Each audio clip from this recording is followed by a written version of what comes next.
নমস্কার, আমার পক্ষ থেকে আমার বাবা মার জন্য ছোট্ট একটা উপহার।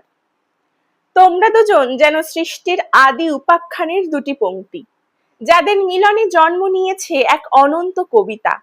একজন ছিলে প্রখর সূর্যের মতো দৃঢ় প্রতিজ্ঞ, অন্যজন শিশির ভেজা ভোরের মতো নীরব স্নিগ্ধতা।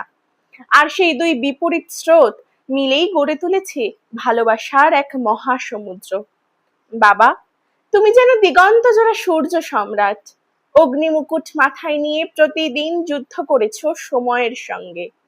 ক্লান্তির মরুভূমি পেরিয়ে এনে দিয়েছো আশার সবুজ অরণ্য। মা, তুমি সেই চন্দ্রালোকিত নদী, যে নিঃশব্দে বয়ে নিয়ে গেছে সংসারের সমস্ত জোয়ার ভাটা, নিজের গভীরতা লুকিয়ে রেখে সবার তৃষ্ণা মিটিয়েছে। বছরের পর বছর ক্যালেন্ডারের পাতাগুলো ঝরে পড়েছে শুকনো পাতার মতো, তবু তোমাদের সম্পর্কের বৃক্ষ আজও অটল, কারণ তার শিকড় প্রথিত আছে ত্যাগের মাটিতে, বিশ্বাসের জলে সিঞ্চিত হয়ে। কত ঝড় এসেছে, কখনো অভাবের কালো মেঘ, কখনো অনিশ্চয়তার বজ্রপাত, কখনো না বলা কষ্টের দীর্ঘ রাত্রি, তবু তোমরা ভাঙনি। দুটি প্রদীপের শিখার মতো একজনের আলো নিভে এলে অন্যজন আলো বাড়িয়েছো। আমি যে তোমাদের ভালোবাসার ছায়ায় বড় হয়েছি, সে জানি সংসার কেবল ইট পাথরের ঘর নয়, সংসার মানে মায়ের নীরব প্রার্থনা, বাবার ঘামে লেখা অদৃশ্য কবিতা, আর দুজন মানুষের একে অপরকে আঁকড়ে ধরে সমস্ত পৃথিবীর বিরুদ্ধে দাঁড়িয়ে থাকার সাহস।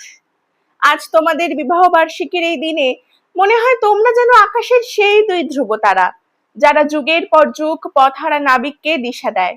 তোমাদের ভালোবাসা কোনো ক্ষণস্থায়ী বসন্ত নয়, এ এক মহাকালের বটবৃক্ষ, যার ছায়ায় প্রজন্মের পর প্রজন্ম আশ্রয় খুঁজে পায়।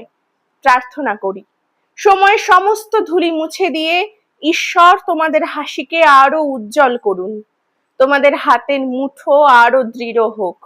আর যখন একদিন জীবনের শেষ গোধূলি নামবে, তখনও যেন তোমরা পাশাপাশি দাঁড়িয়ে থাকো, সূর্য আর তার শেষ সোনালী রশ্মির মতো, নদী আর তার চিরন্তন সাগরের মতো, প্রেম আর তার অমরতার মতো।